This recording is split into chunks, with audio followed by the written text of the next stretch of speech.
Assalamualaikum warahmatullahi wabarakatuh. Selamat sore teman-teman semua. Suatu kehormatan bagi saya bisa hadir di sini dan terutama untuk membicarakan tema yang cukup sensitif ya di publik Indonesia ya, yaitu tentang perspektif evolusioner dalam melihat agama.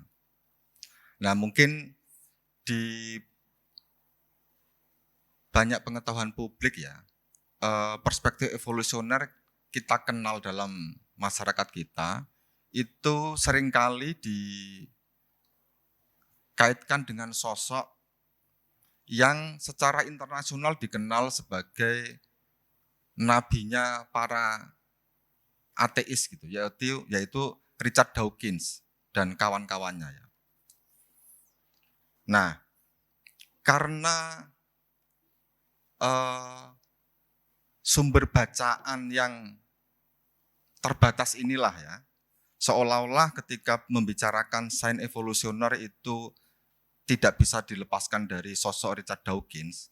Nah, saya mencoba menggali secara mandiri ya, ada enggak sebuah perspektif lain meskipun berangkat dari sudut pandang evolusioner yang lebih simpatik terhadap agama. Nah, mengingat latar belakang saya psikologi, maka saya menggunakan medan kajian psikologi untuk mencari sejauh mana sih perspektif evolusioner dipakai sebagai kerangka dalam melihat perkembangan agama. Nah, ternyata faktanya tidak semengerikan ketika kita membaca bukunya Dawkins kok. Kalau bukunya Dawkins itu kan menganggap bahwa agama adalah produk tidak disengaja dari proses evolusi kita yang panjang ya. Agama hanya sebagai satu gejala kebudayaan yang tidak ada hubungannya dengan keberadaan Tuhan yang Maha Kuasa. Agama ditempatkan seperti produk-produk kebudayaan yang lain, yang bisa muncul, bisa berkembang, dan bisa punah. Nah, ini perspektif dominan yang sering dipakai para evolusionis dalam melihat agama. Tapi semakin ke sini, saya menjumpai banyak evolusionis ya, terutama dalam kajian psikologi yang menunjukkan kecenderungan sebaliknya, yaitu bersimpati terhadap agama. Bahkan beberapa dari mereka dikenal sebagai seorang believer yang taat. Nah, cuman karena dalam kultur ilmiah di barat ya, atau kultur ilmiah yang dominan hari ini ya, agama itu ditempatkan di ruang privat, maka dalam percakapan publik seringkali mereka itu memisahkan antara domain iman dengan domain ilmiah. Nah, tapi apapun cara sains dominan hari ini memposisikan agama ya, perkembangan mutakhir bahwa semakin banyak saintis yang bersimpati terhadap agama itu saya kira kabar baik ya. Kabar baik. Agama tidak semata-mata dilihat sebagai satu kesalahan evolusioner gitu loh. Satu mekanisme adaptif yang di kemudian hari ternyata terbukti keliru. Nah, Dawkins kan cara pandangnya begitu. Sehingga puncak dari revolusi kognitif manusia itu adalah menjadi ateis. Tesisnya Dawkins begitu. Ya sama seperti Freud ya. Freud pun sama. Lah cuman karena nggak tahu ya di Indonesia nih, meskipun Freud itu seorang ateis garis keras dan kritiknya terhadap agama juga tak kalah keras dibanding Dawkins, tapi di sini kok malah banyak yang bersimpati itu. Di Indonesia banyak yang bersimpati. Nah, saya juga belum tahu penyebab pastinya. Kenapa kok berbeda dibanding Dawkins? Nah, saya menemukan ya, terutama di kalangan orang muda ya, cara memposisikan agama yang cukup tipikal. Satu sisi itu ada kelompok anak muda yang mengalami semacam kebangkitan spiritual ya.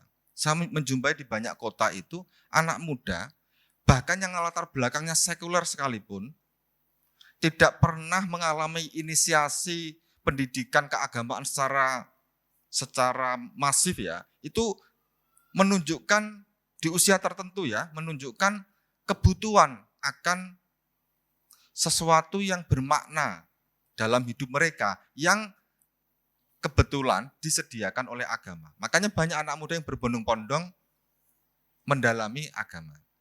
Nah, fenomena Pak Faiz saya kira satu bukti ya, bahwa semakin banyak anak muda ingin mengkaji lebih dalam makna paling fundamental dari agama ya. Kemudian di satu sisi ada sekelompok anak muda yang emoh agama sama sekali. Jadi mereka karena tadi terpapar oleh bacaan-bacaan ya tadi seperti Richard Dawkins, kemudian Jared Diamond, kemudian Yuval Noah Harari gitu ya. Nah, karena memang buku-buku tersebut ditulis oleh para ateis ya, ilmuwan yang memilih ateis menjadi ateis, akhirnya menjadi ateis dalam konteks kehidupan hari ini bagi sekelompok anak muda di satu sayap ini tadi itu sebagai simbol keren gitu loh, kekerenan ya. Sebagai simbol ya dalam tanda pencerahan, pengetahuan ya. Karena menurut tesis tadi para pemikir yang dibaca itu agama memang satu residu atau satu kecelakaan dalam proses evolusioner kita.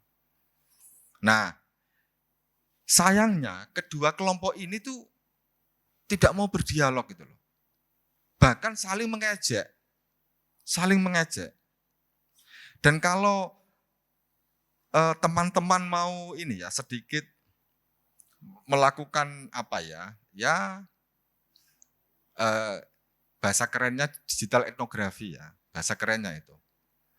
Melacak seberapa masif ya konten tentang cara pandang agama yang berseberangan ini yang diproduksi di media sosial kita itu sangat perkembangannya tuh eksponensial itu loh. Saya tuh pernah mencatat bahwa setiap 1 minggu itu ada kanal baru di YouTube yang memproduksi narasi dengan sikap face a face seperti yang saya sampaikan tadi.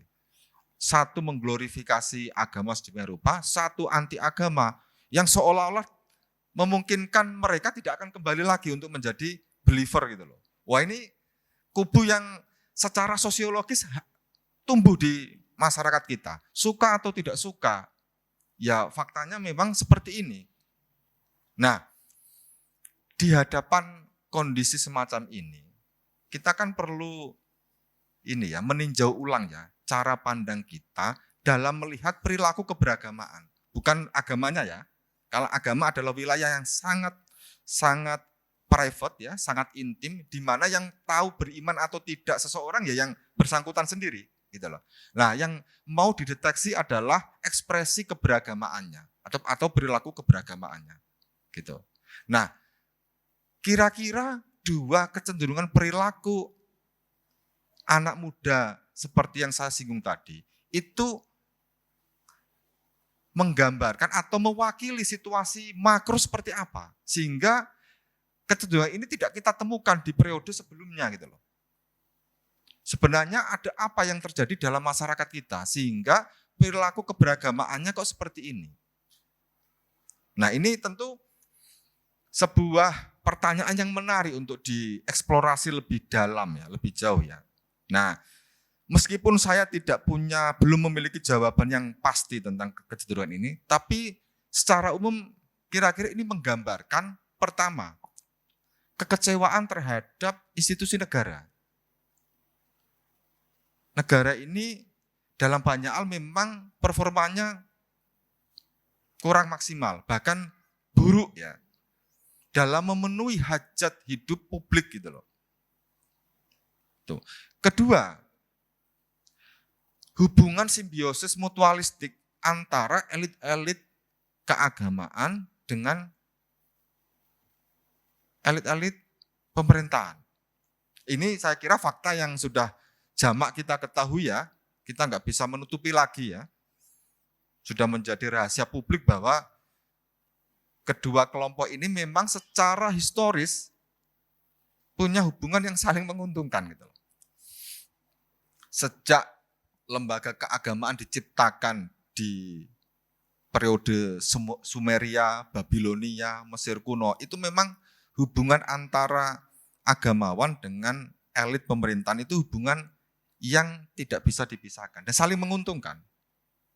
Agamawan memberi basis legitimasi atas kekuasaan, pihak penguasa juga butuh legitimasi agamawan supaya mendapatkan legitimasi publik. Dan gejala ini meskipun sudah sangat purba, hari ini masih terjadi kan. Nah, di hadapan pada dua gejala ini ya, anak-anak muda mengalami keresahan sebenarnya. Mengalami krisis eksistensial yang terjadi secara kolektif. Kalau elit-elit masyarakat kita, elit-elit pemerintah kita perilakunya seperti itu, kepada siapa lagi kami menggantungkan harapan gitu loh, kira-kira gitu. Dan ini saya jumpai gejalanya di banyak kota besar di Indonesia ya, yang mungkin juga terjadi di kota-kota yang skalanya lebih kecil.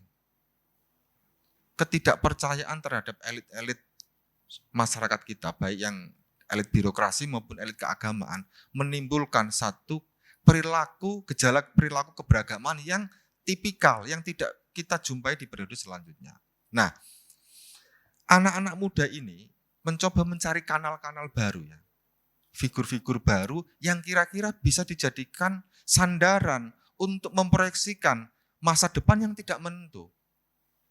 Masa depan hari ini tidak menentu loh, serba suram kalau kita menggunakan data kredibel ya untuk memproyeksikan Indonesia 10 tahun ke depan, 15 tahun ke depan. Itu memang lebih mencemaskan dibanding membahagiakan.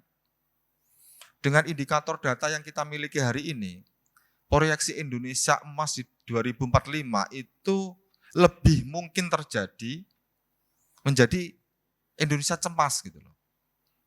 Karena memang kita tidak menyiapkan, negara kita tidak menyiapkan tantangan-tantangan yang memang tidak dijumpai di periode sejarah sebelumnya, yang memang hanya terjadi di periode sejarah hari ini.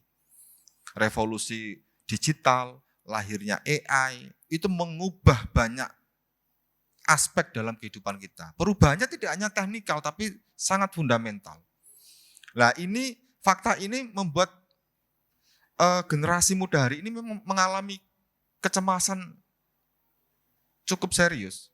Sehingga wajar saja ketika survei di sejumlah lembaga kredibel itu menyebutkan bahwa 1 dari 3 anak muda Indonesia mengeluhkan gangguan mental. Dan sebagian besar dari gangguan ini adalah kecemasan umum, general anxiety. Kalau digali lebih spesifik lagi, apa yang membuat anak muda hari ini cemas? Ketidakmenentuan membayangkan kehidupan di masa mendatang. Pekerjaan tidak menentu, negara tidak bertanggung jawab terhadap pemenuhan kebutuhan dasar warganya, harga kebutuhan-kebutuhan basic juga semakin meroket. Nah, situasi ini membuat anak muda mengalami tadi kecemasan eksistensial dan terjadi secara kolektif itu. Nah, di hadapan kondisi dunia yang tidak menentu ini, orang itu toleransinya sangat terbatas. Kita tidak bisa membiarkan diri kita itu terombang-ambing dalam waktu yang lama. Kita secara naluriah akan segera mencari suaka psikologis. Supaya ketegangan batin kita, ketegangan psikologis kita bisa diredakan. Nah, di Indonesia ini harus kita akui, agama itu menjadi suaka psikologis yang paling efektif dan paling lazim ditempuh, dipilih oleh sebagian besar populasi kita. Ketika kita mengalami ketegangan emosional, ketika kita mengalami kesulitan dalam menjalani kehidupan sehari-hari, agama seolah-olah selalu hadir kapanpun untuk menampung keluh kesah kita. Gitu. Jadi sebenarnya ada satu fakta paradoks. Di satu sisi menyelamatkan, di satu sisi menjerumuskan. Gitu loh. Ada fakta, kalau dalam psikologi namanya spiritual bypassing. Gitu loh. Jadi apapun masalahnya, obatnya adalah agama itu loh. Ya kadang agak bingung juga ya saya menjelaskan kondisi ini di hadapan publik kita. Karena seringkali mudah disalahpahami sebagai upaya untuk mendelegitimasi fungsi agama. Padahal yang saya hendak sampaikan adalah ya faktanya begitu. Iman kita dengan cara kita menyelesaikan persoalan-persoalan konkret sehari-hari itu seringkali tidak berhubungan kok.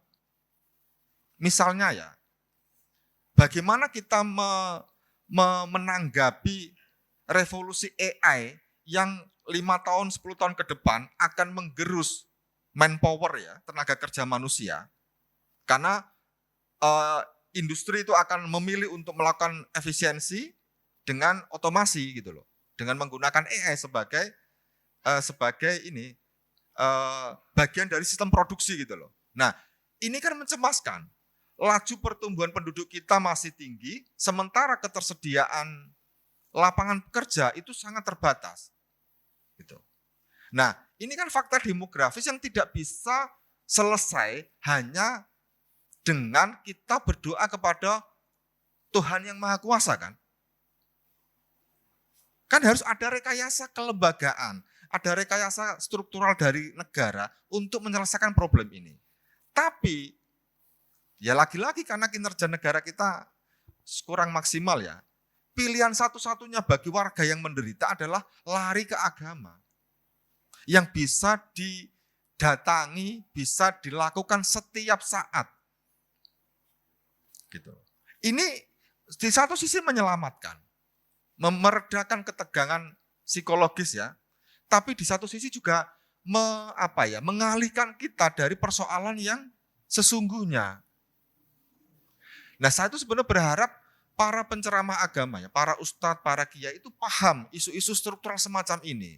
Sehingga kehadiran agama itu tepat guna gitu loh kalau dalam bahasa ininya. Tepat memberi tanggapan atas problem yang dihadapi masyarakat hari ini. Kan apa yang kita harapkan dari agama kan bukan solusi teknis kan. Kan agama memang nggak menyediakan solusi teknis. Problemnya apa, agama menyediakan solusi apa. Enggak seperti itu. Agama itu memberi landasan tentang tadi, makna hidup ya. Landasan tentang menyediakan tentang tujuan akhir dari perjalanan hidup kita.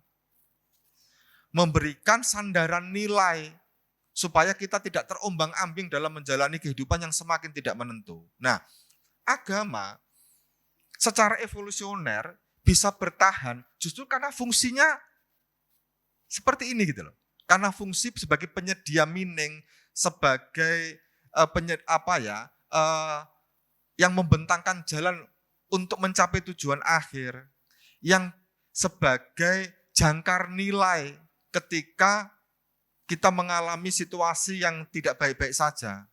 Nah, agama itu bertahan karena agama masih memiliki fungsi ini. Gitu. Nah, tapi karena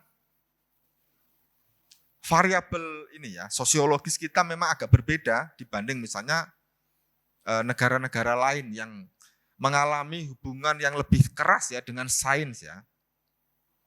Bagi negara-negara yang mengalami hubungan yang lebih keras dengan sains kan pilihannya beragama dengan menempatkan agama sebagai wilayah private atau meninggalkan agama begitu saja. Karena hampir semua persoalan kehidupan kita bisa dijelaskan oleh sains gitu ya.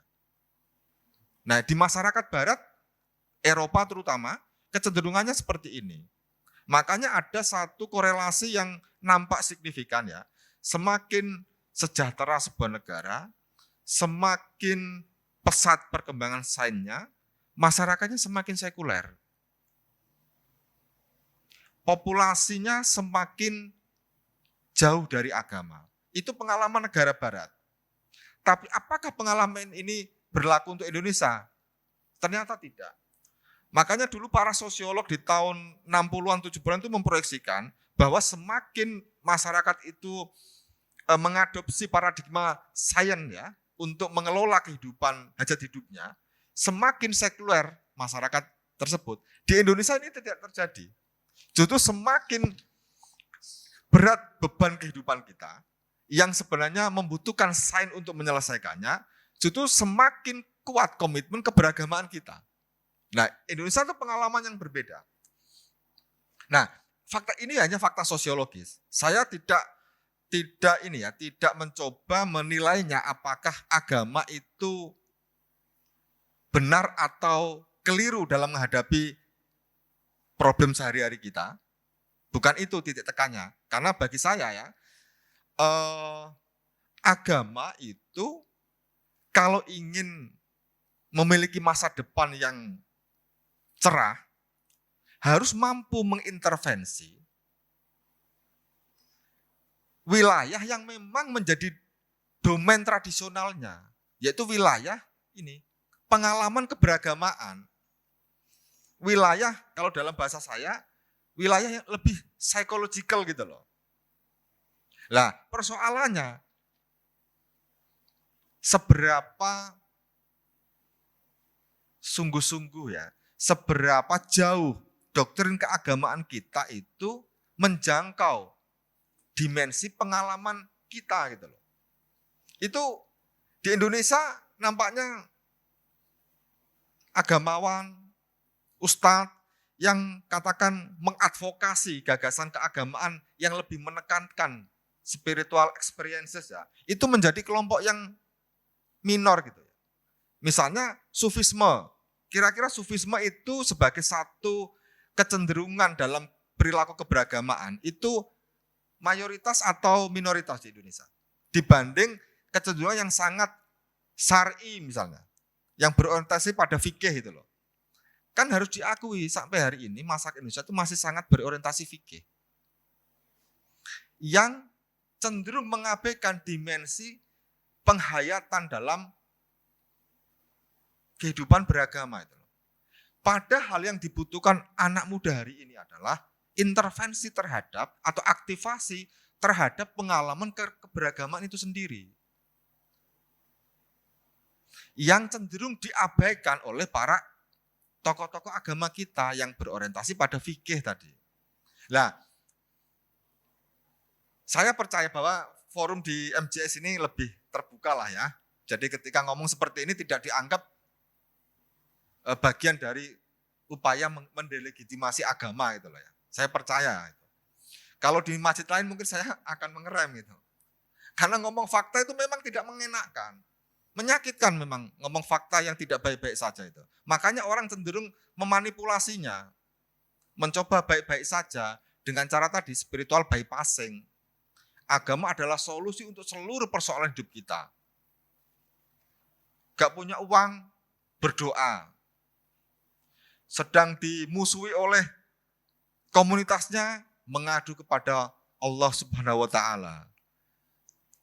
Lagi benci kepada presiden, meminta Tuhan untuk segera mengutuknya misalnya. Seluruh persoalan harian kita, kalau menggunakan kerangka spiritual bypassing, itu seolah-olah bisa diselesaikan hanya dengan mengadu kepada Tuhan itu. Faktanya tidak begitu. Cara kerja agama itu tidak begitu. Secara ilmiah tidak begitu. Agama memang memberikan jangkar makna bagi penghayatnya, bagi pemeluknya. Tapi agama lagi-lagi tidak menyediakan solusi praktis bagi penganutnya. Gitu. Kalau kita mau mereview sejarah ini ya, sejarah kegebilangan periode ini ya, periode peradaban Islam ya. Di satu periode peradaban Islam itu ada fase yang sangat gemilang itulah, secara pencapaian pengetahuannya itu. Nah, saya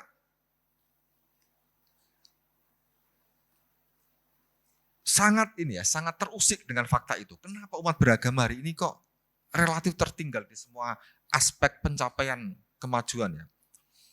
Saya mencoba menelisik ya, kenapa dulu di periode abad 8 sampai abad 11 Masehi itu kok Islam menjadi sentrum peradaban ya, dengan pencapaian sains dan teknologi yang paling tinggi di periodenya, di masanya ya. Nah, saya mencoba melacaknya dengan mengambil sejumlah figur ilmuwan Muslim yang sebenarnya kita lazim mengenalnya. Misalnya ambil contoh Ibnu Sina. Kalau mengkaji ya filsafatnya Ibnu Sina, mungkin kalau Ibnu Sina hidup hari ini sudah halal darahnya. Sudah halal darahnya itu. Karena berbeda dengan doktrin teologi dominan gitu loh. Banyak sebenarnya doktrin filosofi Ibnu Sina yang berbeda dengan doktrin dominan yang dipercayai, yang diyakini oleh masyarakat Muslim mayoritas hari ini. Misalnya ya, Ibnu Sina itu tidak cenderung meragukan doktrin bahwa surga dan neraka itu sebagai pengalaman ragawi. Karena Ibnu Sina itu platonik ya, seorang platonik yang percaya keberadaan jiwa, tapi jiwa itu modus keberadaannya berbeda dengan keberadaan materi gitu loh. Jadi ketika manusia meninggal, dia akan memasuki fase kehidupan yang berbeda, sehingga pengalamannya berbeda dari pengalaman ragawi. Sehingga Ibnu Sina itu tidak percaya surga neraka itu pengalaman ragawi. Bayangkan kalau itu disampaikan di masyarakat hari ini, sudah halal darahnya itu, Ibnu Sina itu. Nah, kenapa dulu kok bisa begitu maju ya? Karena ternyata gagasan itu dihargai sedemikian rupa itu. Perbedaan gagasan, perbedaan cara pandang ya, cara pandang dalam menafsirkan agama itu tidak menjadi masalah. Bahkan ada satu periode yang mungkin cukup luput ya dari memori kolektif kita. Dulu tuh ada tokoh yang bernama Zamakhsyari dan Al-Ghazali. Kedua tokoh ini tuh hidup satu periode. Dan keduanya itu tidak terlibat dalam hubungan yang antagonistik. Karena keduanya sama-sama agamawan kesayangan Nidhamul Mulk gitu loh. Sama-sama dalam pengasuhan penguasa Baghdad waktu itu. Meskipun secara teologis Zamakhsyari mewakili Mu'tazilah yang sangat rasional, Al-Ghazali mewakili Asy'ariyah yang moderat gitu loh. Antara wahyu dan akal itu dicarikan titik temunya supaya tidak bertentangan. Kalau Zamakhsyari cenderung radikal, teks keagamaan harus sepenuhnya ditafsirkan menggunakan kerangka akliyah gitu loh. Lah, uniknya kedua tokoh ini di zamannya itu tidak berseteru. Lah hari ini para pengikutnya malah saling mengkafirkan, itu kan unik. Banyak tokoh pembicara publik kita ya ketika nama Syekh Zamakhsyari itu ya, meskipun jasanya sangat besar karena salah satu ini kan peletak dasar ilmu balaghah gitu loh. Itu Zamakhsyari, retorika dalam tradisi kesarjanaan Muslim. Kalau nggak ada yang Zamakhsyari kita nggak mengenal ilmu balaghah itu loh. Perannya sangat besar. Produk pengetahuannya Zamakhsyari itu sering dipakai untuk menjustifikasi iman hari ini. Tapi produsennya itu malah dikafirkan itu loh. Ini kan unik gitu loh. Sikap keberagaman kita tuh kadang hari ini unik. Kita menerima produknya, tapi emoh pada yang bikin gitu loh. Ya sama halnya sikap yang agak ambigu ini kita pakai dalam melihat atau menempatkan sains gitu loh.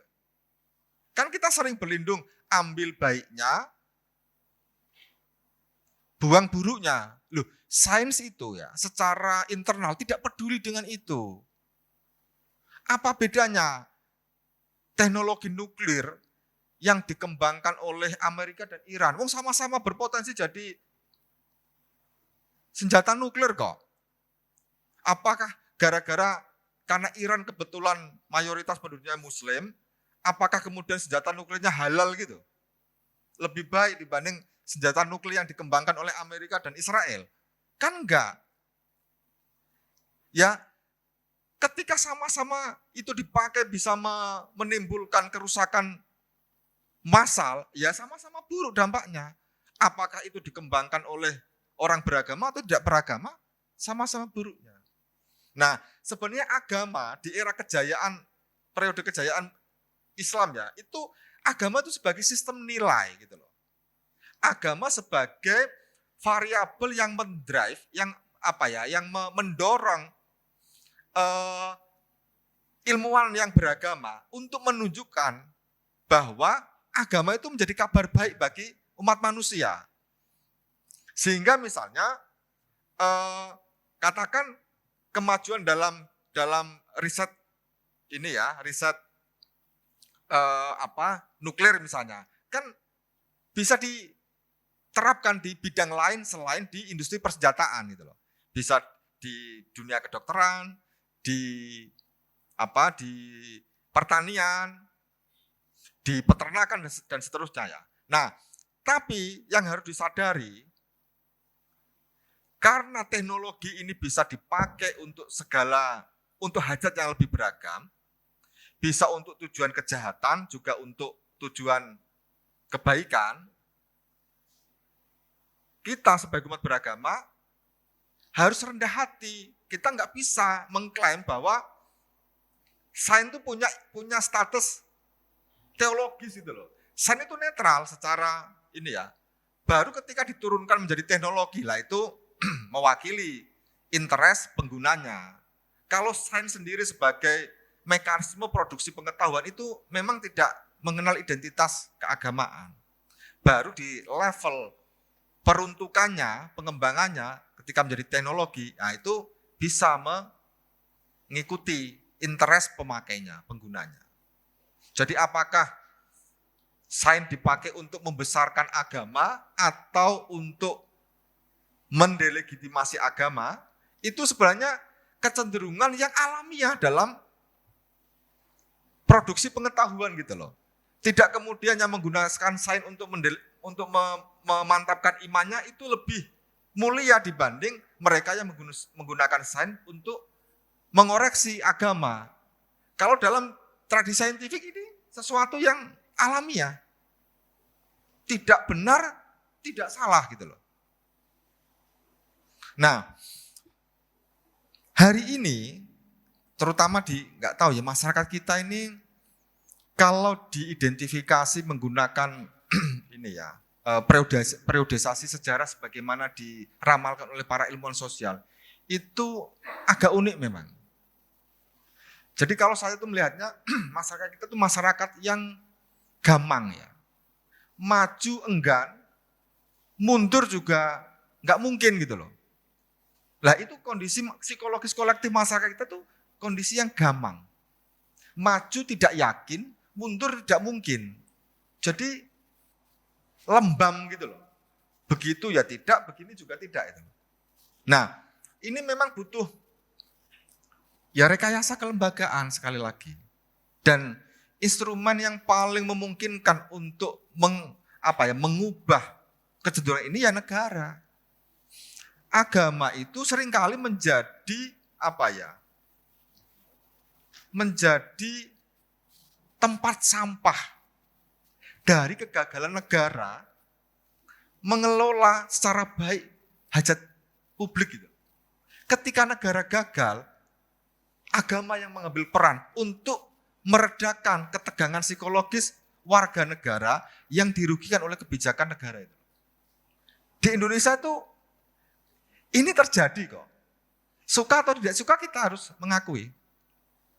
Nah, karena secara evolusioner ya, agama memang fungsinya yang paling nyata itu adalah memang meredakan ketegangan.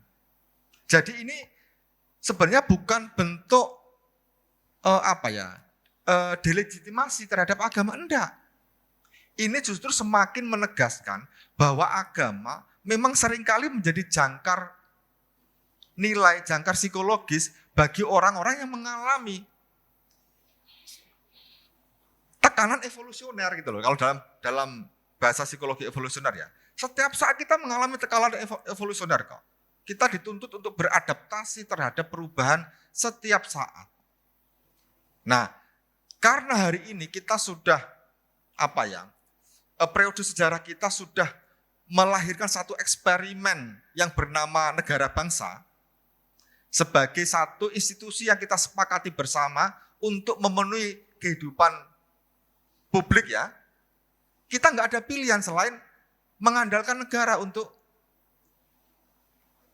mengambil tanggung jawab itu. Nah, persoalannya hari ini itu, ketika kita mengkritik negara karena sudah terbukti banyak kegagalannya, itu seringkali dianggap sebagai sikap anti negara itu loh. Padahal itu justru sebagai bagian dari rasa memilih kita terhadap institusi negara. Jadi sebuah sistem ya, ketika ingin survive, ya kan, ketika ingin memperpanjang daur hidupnya, itu harus terbuka. Nah, kritik itu menjadi satu instrumen untuk memperbaiki sistem yang mengalami disfungsi. Nah, responnya bisa berbeda-beda. Karena setiap kelompok masyarakat punya pengalaman historis yang berbeda-beda. Nah, sayangnya di Indonesia ini, tradisi kritik itu tidak dianggap sebagai bagian internal dari upaya memperbaiki sistem yang rusak. Padahal secara saintifik itu terbukti.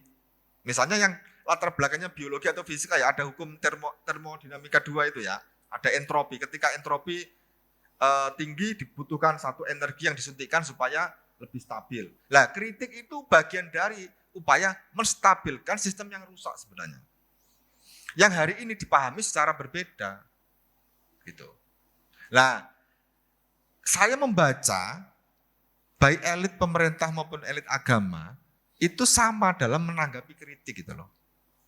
Ketika kita mengkritik praktek keberagamaan tertentu yang bahkan bisa kita pastikan secara empirik, kita pastikan dampak buruknya, itu dianggap sebagai sikap anti agama itu. Padahal yang kita kritik adalah perilaku keberagamaannya, ekspresi keberagamaannya. Kan dalam ini ya, di setiap periode sejarah kita, ekspresi keberagaman bisa beda-beda kok. Dulu di era perang salib, jihad paling valid ya, paling kontekstual di era itu ya memerangi tentara salib. Karena pilihannya perang atau dimusnahkan oleh tentara salib kan. Pilihannya hanya itu. Tapi masa hari ini kita masih menggunakan kerangka yang sama. Kan berbeda. Harus berbeda. Nah, agama kalau mau survive lebih lama di hadapan tekanan-tekanan adaptif yang semakin kompleks, itu harus mampu memiliki mekanisme ini loh, memperbarui dirinya di hadapan tekanan-tekanan itu. Caranya bagaimana? Ya kita tafsirkan ulang cara kita memahami doktrin-doktrin keagamaan. Toh yang diintervensi sebenarnya bukan keyakinan fundamentalnya kok. Seluruh umat Islam kan percaya bahwa tauhid adalah fundamen dari agama kita kan. Kan nggak ada orang Islam yang percaya Tuhan itu lebih dari satu kan. Kan sama. Nah, perbedaannya adalah cara kita mendekati atau membahasakan iman kita terhadap Tuhan yang satu itu kan. Ada yang menekankan dimensi penghayatan sehingga lahir tradisi Sufisme. Ada yang menekankan demonstrasi rasional sehingga melahirkan tradisi ilmu kalam. Ada yang menekankan dimensi proseduralnya sehingga melahirkan fikih dan seterusnya. Itu kan sama-sama eksperimen kita sebagai umat beragama dalam menanggapi keyakinan, dalam menerjemahkan keyakinan kita terhadap Tuhan yang esa kan. Lah, di dimensi ini aja sekarang kita mudah berselisih gitu loh. Mudah berselisih. Pokoknya yang tidak sama dengan keyakinan, sistem keyakinan saya, wah itu zindik misalnya. Saya tuh di Facebook sering berkali-kali disebut zindik gitu. Gara-gara sering mengkritik satu sikap keberagamaan yang terobsesi membuktikan Tuhan secara logis dan rasional itu. Hari ini kan seolah-olah menjadi logis itu kan seolah-olah sama dengan ilmiah kan. Loh padahal berbeda. Yang logis itu tidak selalu ilmiah. Kita percaya bahwa Tuhan itu satu. Tuhan adalah kausa prima dari rantai penciptaan di alam semesta. Dari rantai kejadian. Karena tidak mungkin Tuhan itu, rantai kejadian itu berujung pada sesuatu yang tidak terbatas. Sampai titik tertentu membutuhkan batas. Ya batas itu yang kita sebut sebagai Tuhan gitu loh. Ini kan logis. Ya kan? Logis. Tapi ilmiah enggak. Nah, ya memang tradisi sains tidak mengintervensi ini. Ya memang tidak ilmiah, tapi logis. Nah, mestinya dimensi ini ya cukup kita pakai untuk memvalidasi iman keagamaan kita. Enggak usah dipakai untuk mengklaim bahwa sains itu pada hakikatnya Islami misalnya. Sehingga ada sains Islam, sains. Lah nanti ada sains sesuai dengan jumlah agama di dunia kan. Saya dulu pernah ngajar di UIN. Saya adalah salah satu orang yang menolak islamisasi sains di UIN Sunan Kalijaga itu. Karena bagi saya bukan itu yang kita butuhkan. Yang kita butuhkan adalah menciptakan atau membentuk scientific temper ya, atau perangai saintifik, perangai ilmiah, ya kan? Supaya kita punya komitmen menjadi pribadi yang ilmiah. Gitu. Pribadi ilmiah itu ya pribadi yang ya tidak kita jumpai di populasi kita hari ini sih. Gitu. Nah, kalau kita bisa menempatkan relasi sains dan agama secara berimbang ya, sebenarnya tidak ada masalah kok. Keduanya bisa berjalan beriringan gitu loh. Sains itu memang punya kuasa untuk menjelaskan fenomena empirik ya, dengan mekanismenya. Iman itu menjelaskan fenomena yang metafisik, meta empirik. Makanya kajian tentang Tuhan itu masuk domain metafisika kan. Karena Tuhan memang realitas di balik yang fisik, melampaui yang fisik. Loh hari ini kok Tuhan mau ditarik untuk mengintervensi yang fisik. Loh ini kan menyesatkan ini. Loh karena kebetulan mayoritas mempercayai ini, kritik yang ditujukan kepada ini dianggap sebagai sesuatu yang sesat. Loh, kadang saya secara pribadi ya, saya ini justru ingin memperbarui tauhid kok malah dianggap sesat itu loh. Akhirnya menempatkan Tuhan dalam domainnya gitu loh. Tuhan sebagai sumber nilai, sumber makna yang sains hingga hari ini tidak bisa mengintervensinya. Sains itu nggak menyediakan loh. Ketika kita menderita, ya menderita saja. Kalau dianalisis, ya karena Anda tidak punya akses terhadap pekerjaan, karena Anda dijauhi dari orang-orang terdekat yang punya sumber daya finansial, sehingga Anda secara faktual mengalami defisit finansial toh, menderita. Loh, sains berkata begitu, dingin memang. Lah, agama bisa memberi makna atas penderitaan itu. Agama kan bisa hadir, bisa menjadi jangkar makna baik kita dalam kondisi bahagia atau dalam kondisi menderita kan. Sama-sama hadir kan. Tapi kenapa hari ini di Indonesia kok nampaknya agama itu lebih hadir bagi orang-orang yang menderita gitu. Karena memang secara struktural kebijakan kita tuh lebih memungkinkan melahirkan warga negara yang menderita dibanding yang bahagia. Gitu. Lah, agama lagi-lagi seolah-olah menjadi pelarian dari kegagalan negara. Dan saya yakin kok para agamawan kita tahu, para elit-elit keagamaan kita tahu. Tapi karena mereka kebetulan punya hubungan relasi yang sama-sama menguntungkan, mereka mengabaikan fakta sosiologis bahwa sebagian besar populasi umat beragama di Indonesia itu menderita. Kan nggak ada yang membela loh ya. Coba siapa kira-kira tokoh agama hari ini yang membela kemiskinan struktural misalnya.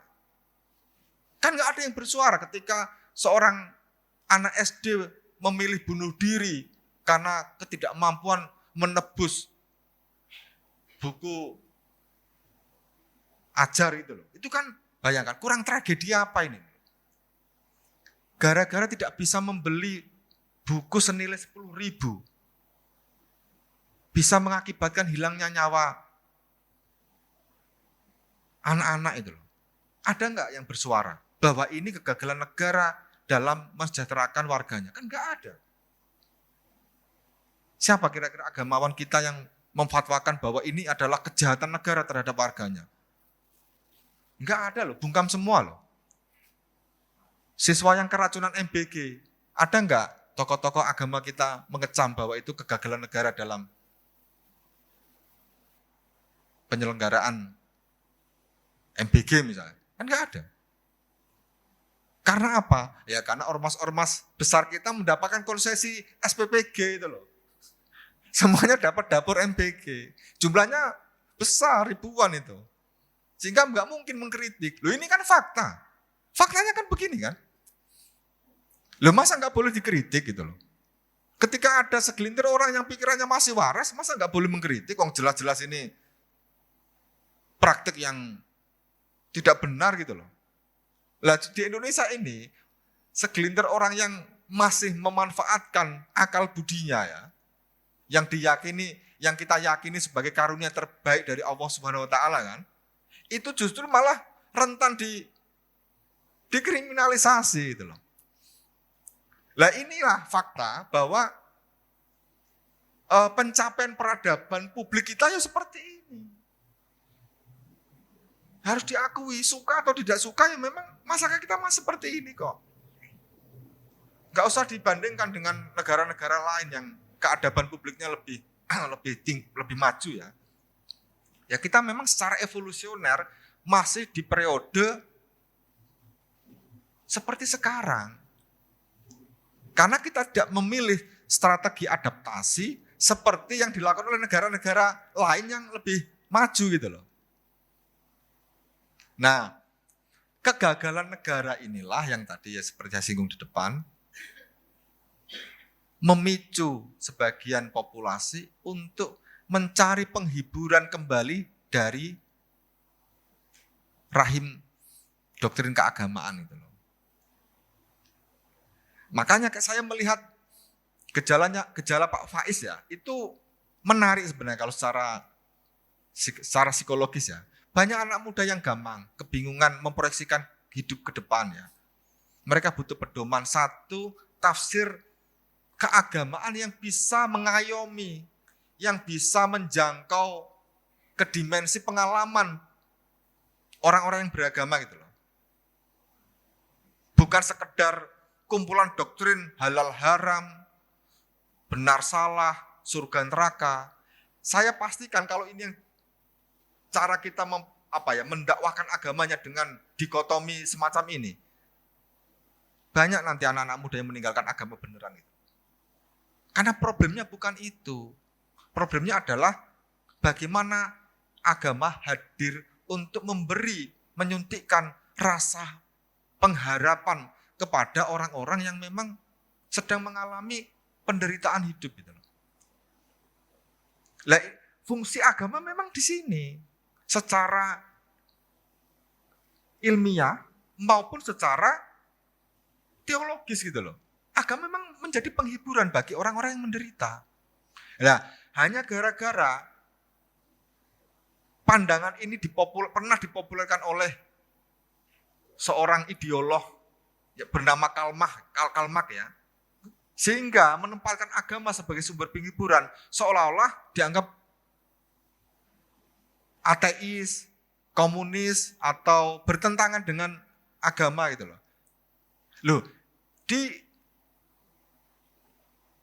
Al-Quran maupun hadis, banyak kok ayat Al-Quran maupun hadis yang memang secara langsung merespon penderitaan umatnya gitu loh.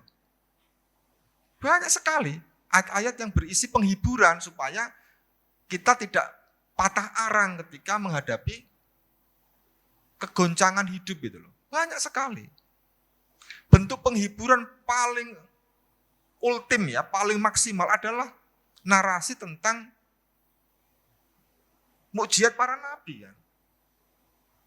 Ketika Bani Israel di Mesir ditindas oleh Fir'aun, kemudian Musa sebagai elit pemimpin Bani Israel membayangkan ada kehidupan yang lebih baik di tanah yang dijanjikan, sehingga Bani Israel harus keluar dari eksodus besar-besaran dari Mesir.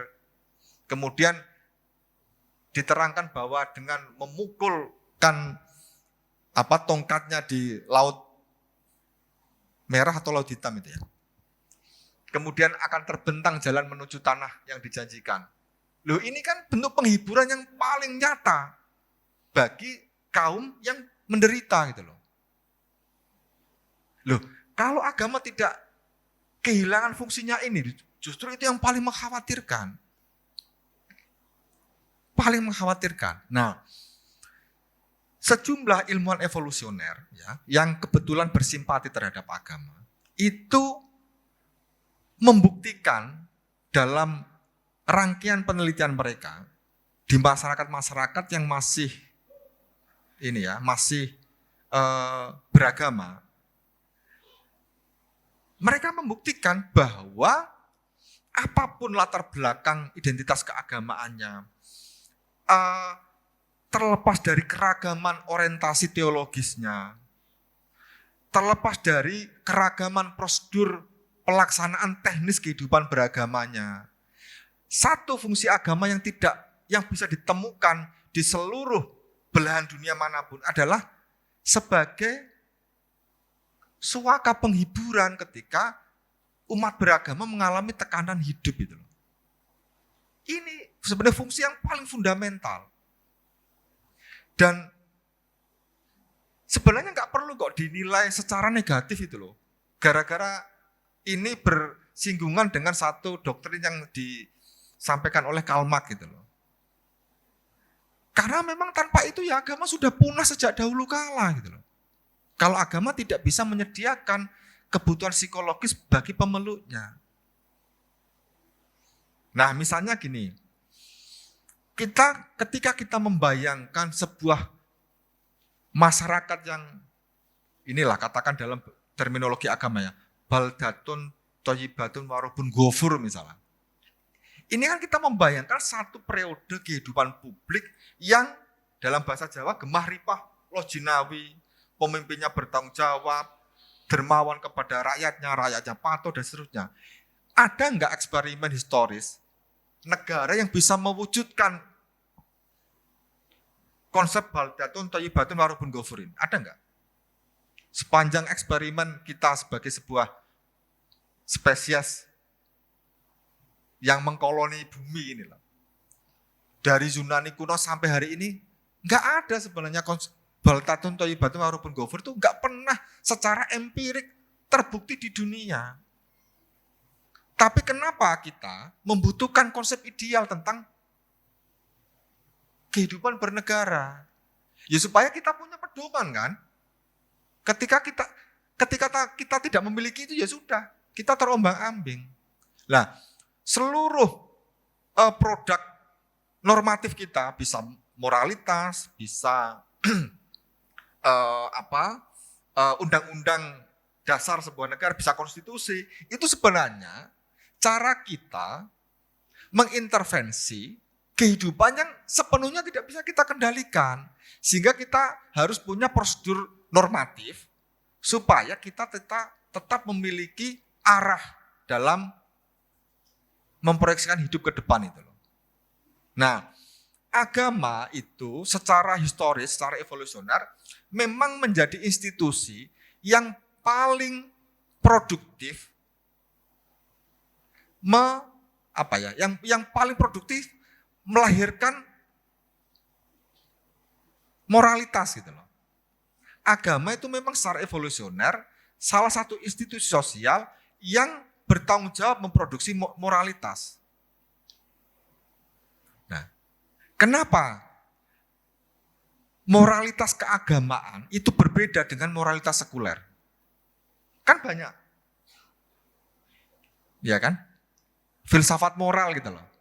Dari utilitarianisme sampai nihilisme, macam-macam lah. Itu kan semuanya doktrin moral. Tapi kenapa doktrin moral yang lahir dari rahim agama itu punya fungsi spesifik yang tidak bisa digantikan oleh doktrin moral yang lahir dari tradisi filsafat atau ilmu sosial kita itu. Nah, karena doktrin moral yang lahir dari rahim keagamaan itu menjangkar langsung pada realitas yang memang tidak bisa kita verifikasi secara empirik gitu. Kalau bisa katakan, maaf ya, ketika Tuhan itu bisa divalidasi secara empirik, sehingga terikat pada hukum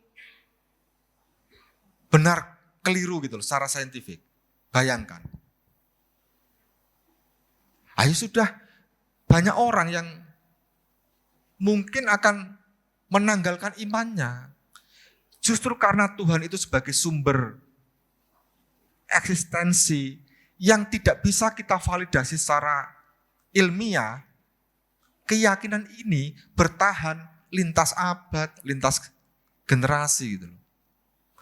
Karena sesuatu yang bisa dipercaya dan di saat bersamaan bisa ditinggalkan karena bisa dibuktikan secara empirik, itu tidak akan menimbulkan keyakinan yang permanen. Sains itu keyakinannya nggak permanen karena temuan berikutnya akan memperbaiki atau bahkan membatalkan temuan sebelumnya. Loh, bayangkan ketika Tuhan kita intervensi dengan prosedur sains, ayo dampaknya mengerikan. Loh, iman kok diintervensi dengan sains itu gimana? Iman itu justru yang mendrive pengembangan sains. Jadi kalau dalam bahasa teori ya, iman itu aksioma, bukan teorema gitu loh. Iman itu titik berangkat dalam kita menjalani hidup, bukan prosedur pengetahuan tentang cara menjalani hidup gitu loh. Bukan hanya itu. Harus kita tempatkan di wilayah yang memang tidak bisa dijangkau oleh prosedur pengetahuan saintifik apapun.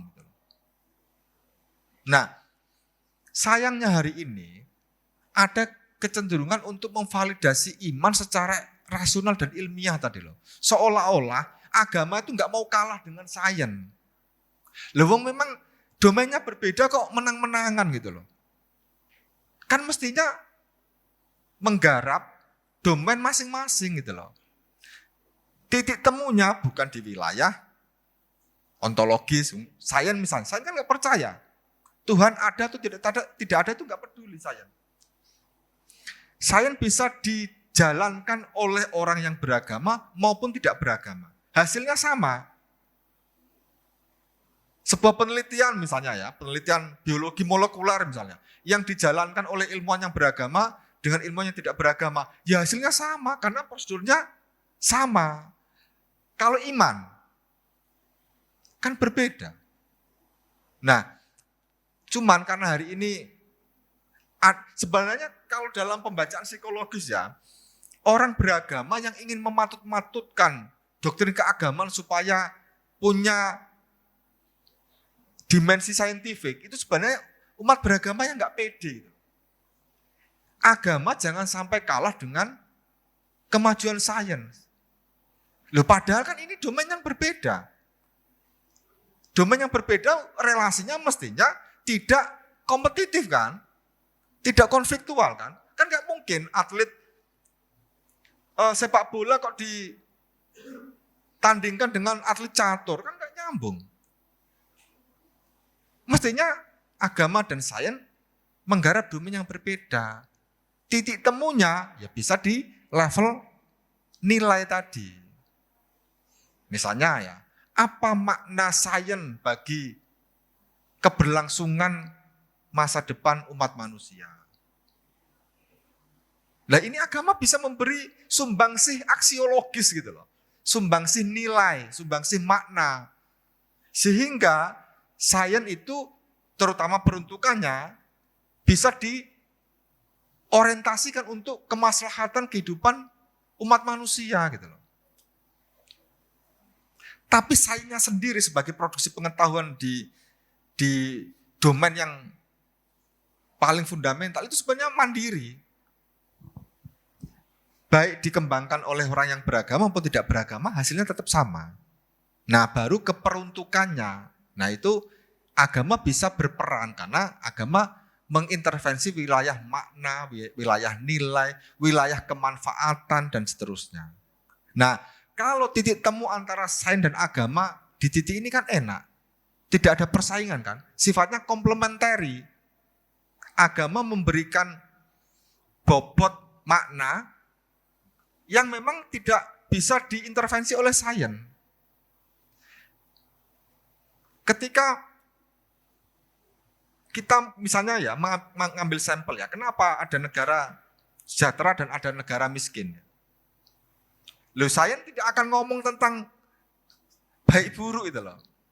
Sains akan ngomong bahwa negara yang sejahtera adalah negara yang mampu mereorganisasi birokrasinya secara lebih tepat, secara lebih transparan, lebih bersih, sehingga seluruh desain kebijakannya diarahkan untuk akumulasi kebaikan publik misalnya. Angka korupsi rendah, penyelewengan kekuasaan rendah, dan seterusnya. Nah, kalau ada negara menempuh cara ini, dan kebetulan warga negara sejahtera, ya kan memang bukan kekeliruan. Ya memang konsekuensi kan dari pilihan bernegaranya kan. Terlepas apakah warga negaranya beragama atau tidak, nggak ada hubungannya. Lah kita ini kan memilih cara yang berbeda. Pengen sejahtera, setiap saat itu membayangkan kita menjadi negara yang tadi gemah ripah lor jinawi. Tapi di level intervensi kita tidak pernah mencoba mewujudkannya. Nah, satu ciri ya, yang membedakan antara negara yang bahagia dan negara yang menderita, itu satu. Orang warga negara di negara yang angka kebahagiaannya tinggi, skor kebahagiaan tinggi, mereka tuh nggak tahu kalau mereka bahagia. Karena kebahagiaan sudah menjadi pengalaman hidup sehari-hari. Lah kita ini yang menderita, karena setiap hari ingin bahagia, maka di saat bersamaan itu menunjukkan bahwa kita secara faktual tidak pernah atau belum bahagia kan gitu. Karena masih membayangkan hidup bahagia toh. Bayangkan kalau misalnya dengan Finland, Denmark, Swedia, loh mereka tuh malah bingung loh, apa benar kami bahagia? Karena memang sehari-hari hidupnya sudah bahagia. Lah, warga negara yang sehari-hari mengalami penderitaan, yaitu yang selalu membayangkan kebahagiaan menjadi sesuatu yang berharga. Lah, kalau masih dibayangkan, kan ya ada, masih di sana kan. Belum menjadi pengalaman sehari-hari kan. Nah, bayangkan ya, ketika mayoritas populasi kita kan sebenarnya hidupnya nggak baik-baik saja. Bayangkan ketika agama tidak hadir. Meskipun di wilayah tafsir itu bisa debatable lah, tapi di wilayah fungsi yang paling fundamental, agama menyelamatkan. Bayangkan ketika agama nggak hadir di tengah mayoritas populasi yang menderita. Ayo bunuh diri mas, angka bunuh diri di Indonesia tinggi pasti. Agama itu menjadi satu sumber keyakinan yang bisa membatalkan kecenderungan untuk bunuh diri loh. Dan itu sudah divalidasi oleh Emil Durkheim di abad 19. Dan semakin kesini itu semakin tervalidasi. Terlepas apakah negaranya sejahtera atau negaranya miskin, warga negara yang punya komitmen keagamaan yang kuat, itu laju angka bunuh dirinya relatif kecil dibanding negara sekuler gitu loh. Jepang itu untuk seluruh parameter kebahagiaan publik kan lebih bagus dibanding kita ya. Tapi kenapa angka bunuh dirinya tinggi?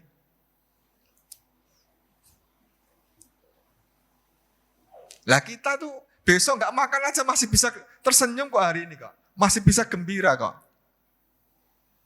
Yang penting masih bisa membeli secangkir kopi kan. Kita masih bisa ketawa-ketawa dengan ini kan.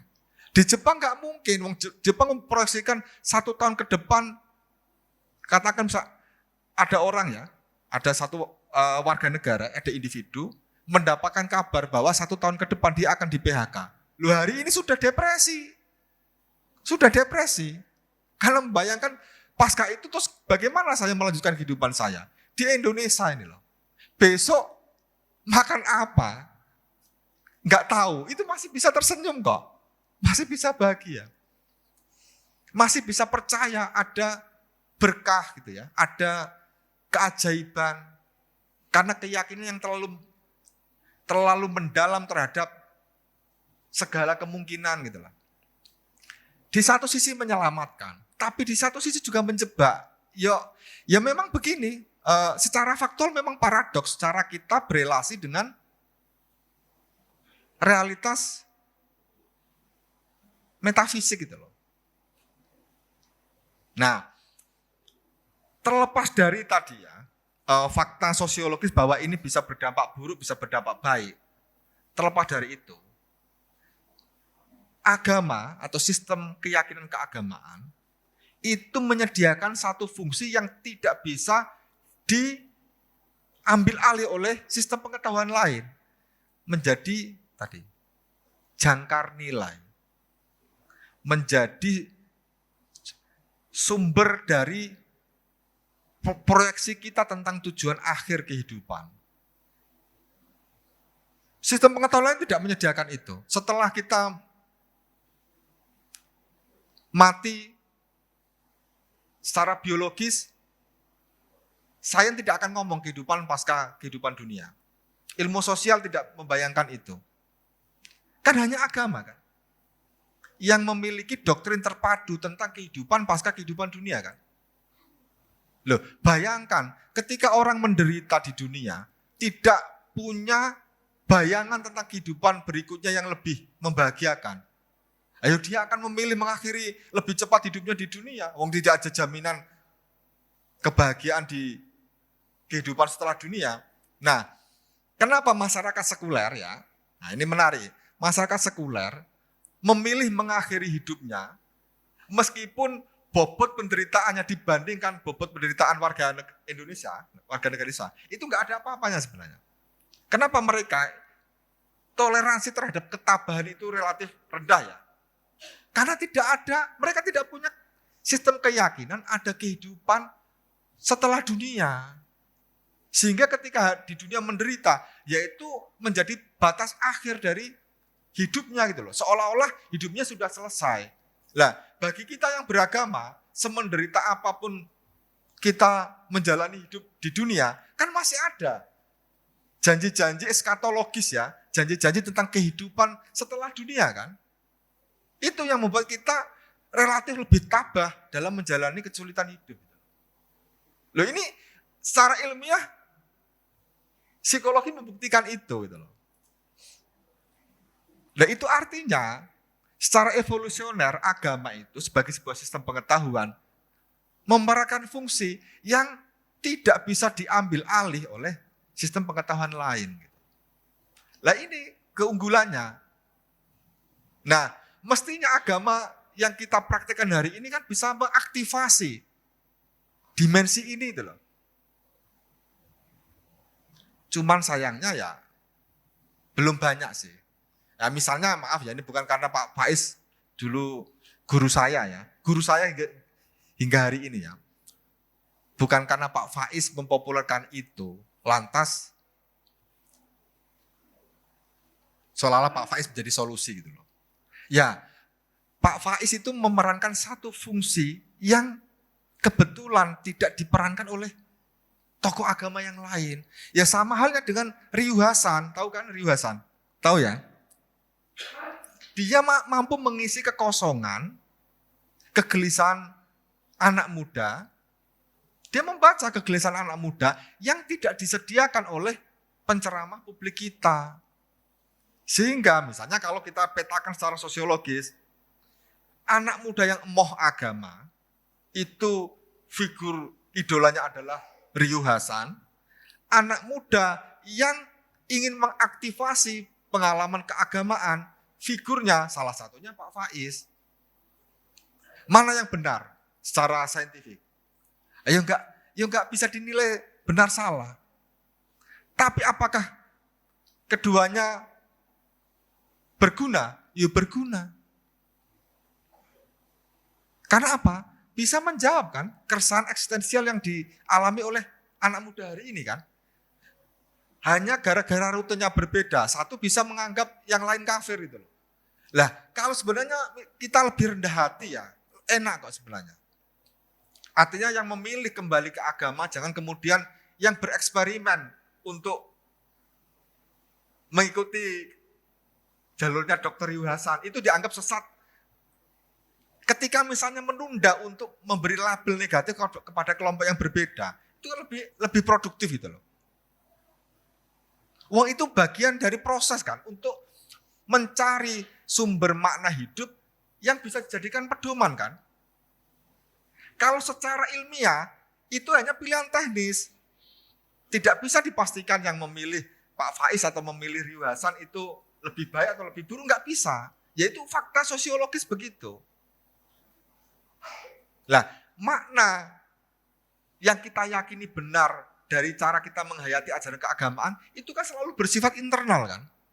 Kebenaran yang kita hayati dari doktrin Islam, itu kan kita nggak bisa kita paksakan kepada penganut agama lain kan. Loh, kalau kepada penganut agama lain, kita bisa toleran ya, kan ada toleransi ya. Kita nggak bisa memaksakan, tapi kenapa kepada penganut yang tidak beragama, katakan paling tidak secara label, kita anggap tidak beragama, loh kita kok bisa sedemikian reaktif itu loh. Padahal kan sebenarnya secara faktual, problemnya sama. Adanya perbedaan sistem keyakinan kan. Apakah gara-gara yang satu masih percaya kepada Tuhan, lalu dianggap lebih baik, yang satu sistem keyakinannya tidak melibatkan Tuhan, lalu dianggap lebih buruk?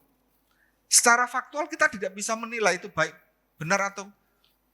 Sebenarnya kalau kita mau lebih fair, lebih adil ya kan sebenarnya tanggung jawab kita sebagai umat beragama untuk membuktikan kepada mereka yang tidak beragama bahwa agama itu menjadi kabar baik bagi umat manusia. Loh, kalau wajah agama yang ditampilkan itu menjadi kabar buruk bagi umat manusia, ya kita nggak bisa melarang orang lain untuk meninggalkannya gitu loh. Kan doktrin dasarnya rahmatan lil alamin, tapi kenapa dalam praktek kok jauh panggang dari api gitu loh. Nah, sebagai penutup,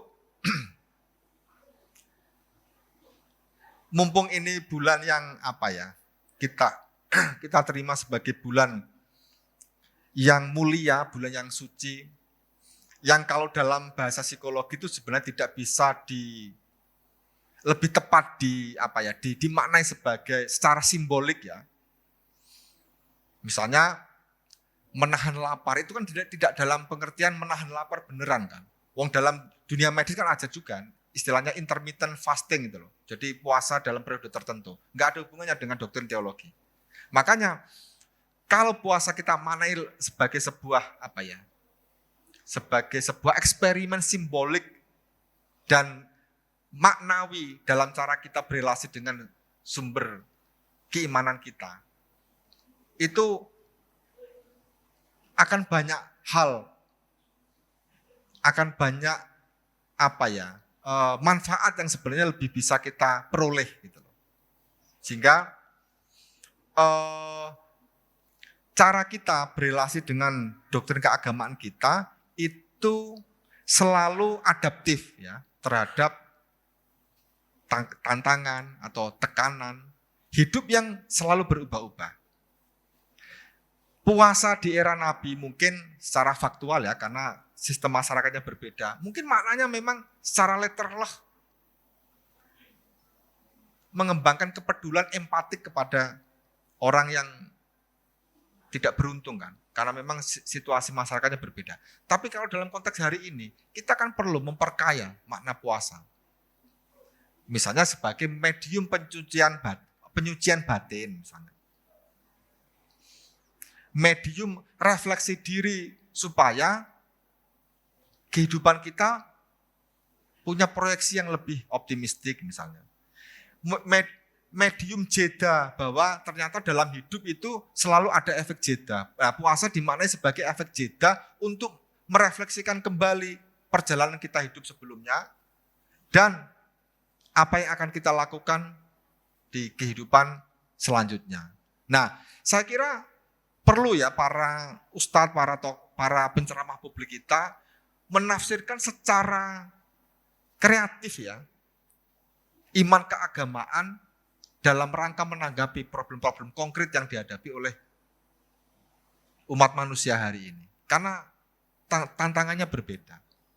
Bukan hanya tantangan dari produksi pengetahuan dari kalangan ateis, bukan hanya itu. Sebenarnya tantangan terberatnya adalah kemiskinan sebenarnya. Musuh terbesar agama itu sepengetahuan saya ya, itu dua.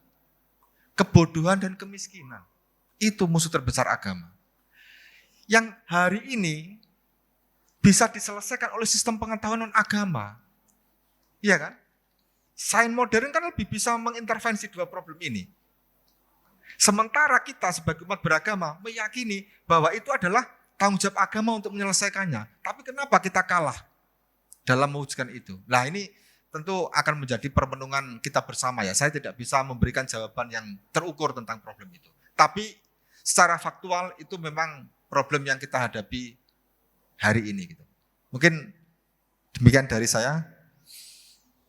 Assalamualaikum warahmatullahi wabarakatuh. Jadi di awal tadi Mas Afif menjelaskan bahwa gejala agama yang dikatakan para evolusioner itu adalah agama ini sebagai gejala kebudayaan. Jadi tidak sama saja dengan tari atau yang lainnya gitu. Tapi ternyata kan tidak, bahwa agama dia membawa iman, kemudian sains dia berpatokan kepada sesuatu yang empiris gitu. Dan itu kadang tidak bisa menjangkau semua kehidupan real yang dihadapi oleh manusia. Oke, mungkin ada satu pertanyaan ya. Nanti waktu kita tinggal 7 menit. Tinggal 7 menit nanti biar ada jeda untuk antri makanan. Silakan langsung sebutkan nama dan pertanyaannya. Nama saya Ahmad Toha. Gini Pak Afif, kalau boleh disebutkan tokoh dari saintis yang ramah terhadap agama itu kira-kira siapa saja? Itu yang pertama. Berikutnya, kalau tidak salah Pak Afif pernah di Mojok itu pernah berkata kalau agama yang terlembagakan itu mereduksi makna nilai-nilai agama. Jadi perlu kreatif dari tokoh-tokoh agama untuk menginterpretasi agama supaya lebih aplikatif gitu, lebih bisa menjawab persoalan masyarakat. Nah, bentuk yang seperti apa kira-kira Pak Afif?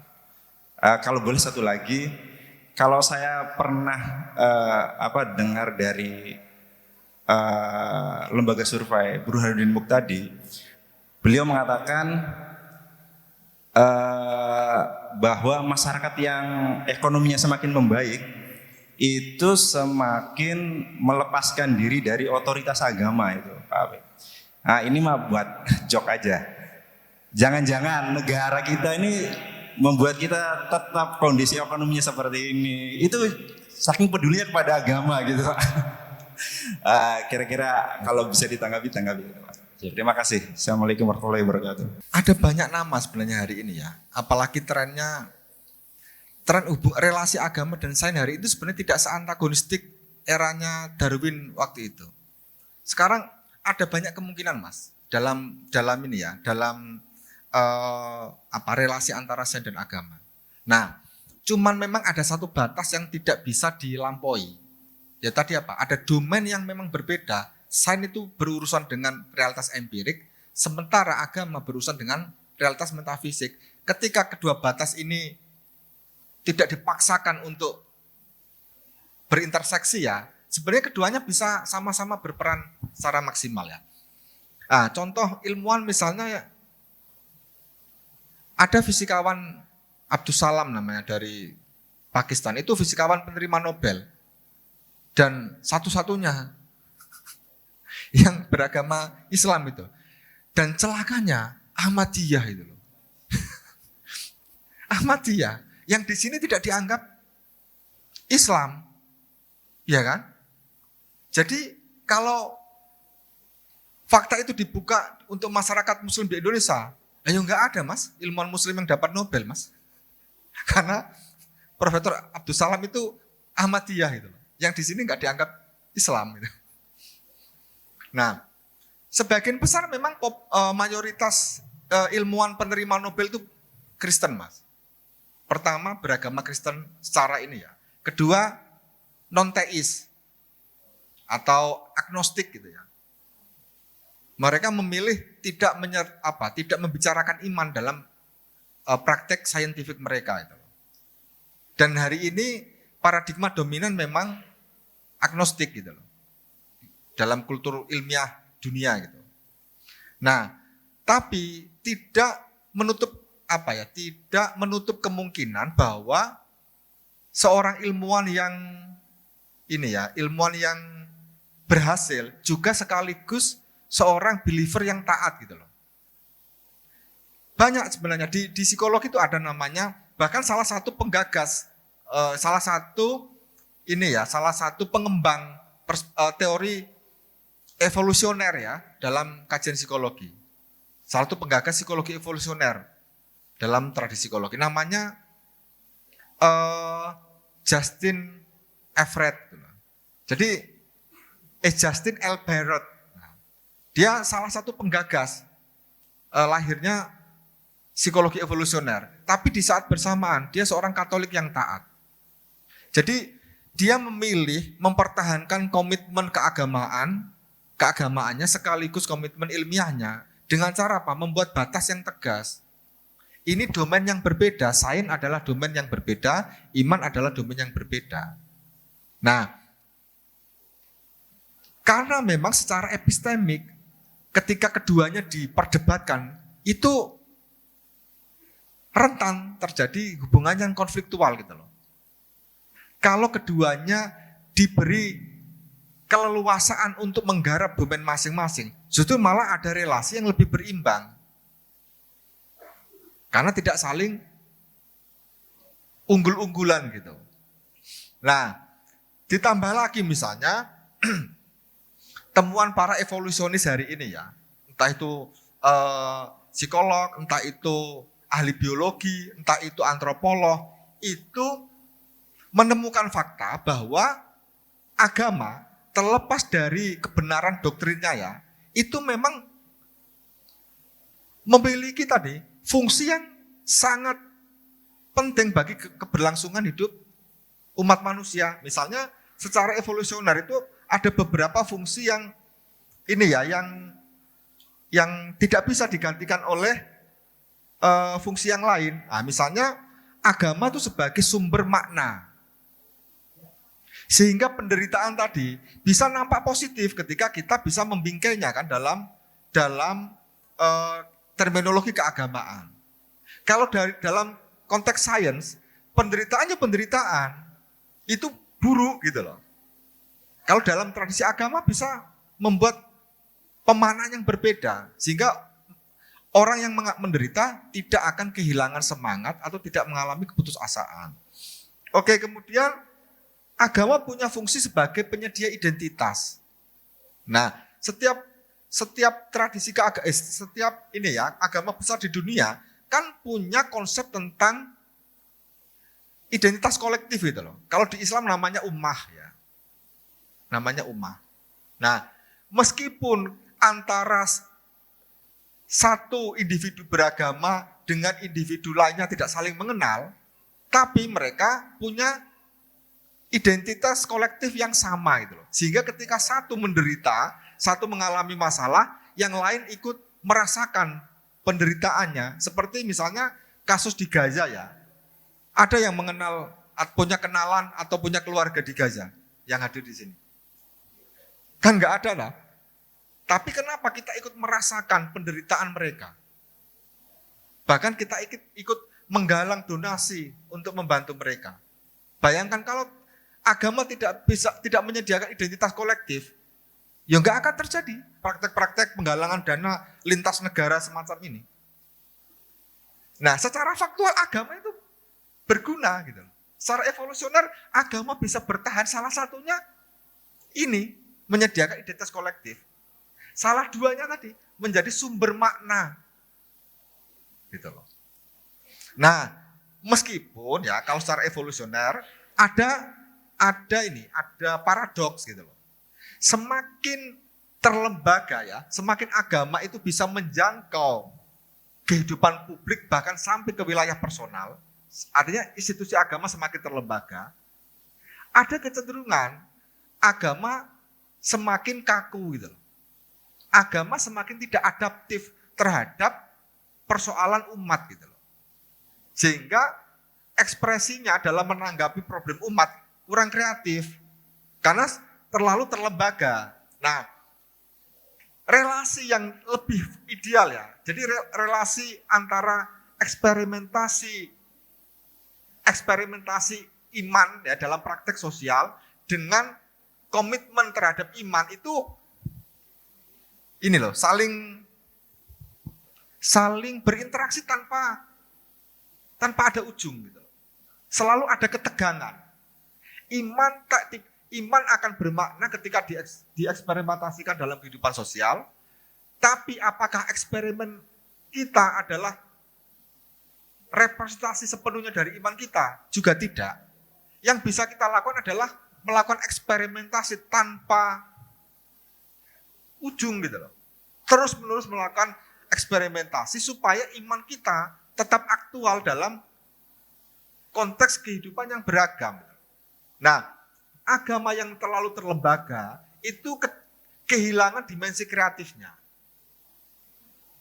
Ditambah lagi, ditambah lagi sistem pengetahuan lain, birokrasi modern dan sains itu bisa menjawab pertanyaan-pertanyaan atau problem-problem mendasar kehidupan manusia hari ini. Sehingga tesis tadi, semakin sejahtera sebuah negara, masyarakatnya semakin meninggalkan agama. Itu di sejumlah negara memang terbukti. Karena peran tradisional agama sudah bisa diambil alih oleh negara dan sains gitu loh. Lah, kita ini sebenarnya pengalamannya berbeda. Kita nggak pernah kok sebenarnya punya ketegangan yang mendalam ya antara negara dengan agama, antara agama dengan sains. Sebenarnya umat Islam tuh nggak punya memori buruk gitu loh, nggak punya trauma historis, relasi yang bersitegang antara doktrin keagamaan dengan sains.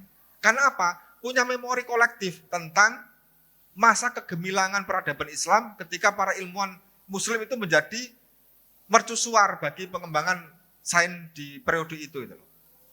Berbeda dengan pengalaman negara Barat kan.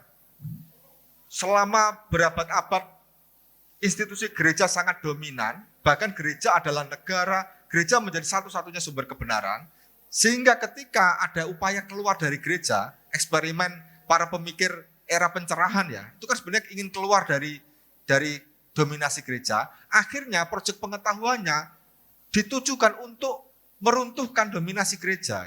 Sehingga lahirlah negara modern. Nah, sebenarnya negara modern itu lahir sebagai antitesis dari teokrasi. Dari negara yang berbasis agama. Dan kita hari ini kan memilih itu. Ya kan? Memilih nation state, ya negara bangsa, sebagai ekspresi politik kita kan. Kita mengikuti secara prosedural, kita mengikuti pengalaman bangsa Eropa. Tapi secara sosiologis kita punya pengalaman yang berbeda. Nah, salah satunya tadi, relasi yang antagonistik antara sains dan agama. Kita sebenarnya tidak punya trauma. Kalau orang Eropa, itu sangat traumatik. Karena apa? Dulu para ilmuwan yang kritis terhadap gereja kan banyak yang dibunuh gitu loh, banyak dieksekusi. Kita kan nggak punya. Yang kita eksekusi kan sama-sama orang beriman kan? Gara-gara orientasi teologinya berbeda, kemudian kita persekusi kan? Nah, ya semoga saja misalnya tindakan yang sama tidak gegabah ditujukan kepada sekelompok orang yang hari ini tidak puas dengan agama, lalu memilih untuk tidak beragama. Gini, di Indonesia tuh unik. Tahu kan Sapiens, bukunya Yuval Noah Harari itu ya, Sapiens. Anak muda Indonesia itu, saya menjumpai banyak itu. Membaca 10 halaman Sapiens aja sudah bisa mendeklar I am ateis gitu loh. Gara-gara membaca 10 halaman bukunya Harari gitu. Karena saking terpesonanya, dia, wah ini kebenaran ini. Nggak ada pilihan selain saya mengikutinya gitu loh. Nah, ateis swasta semacam ini, saya sering menyebutnya ateis swasta. Itu nanti kalau mendapatkan fakta yang berbeda akan dengan mudah kok beralih. Caranya bagaimana? Loh, kita yang beriman ya harus menunjukkan bahwa iman itu menjadi kabar baik bagi umat manusia. Loh, kalau kita kutuk, kalau kita kafir-kafirkan, ya mereka semakin resisten terhadap iman gitu loh.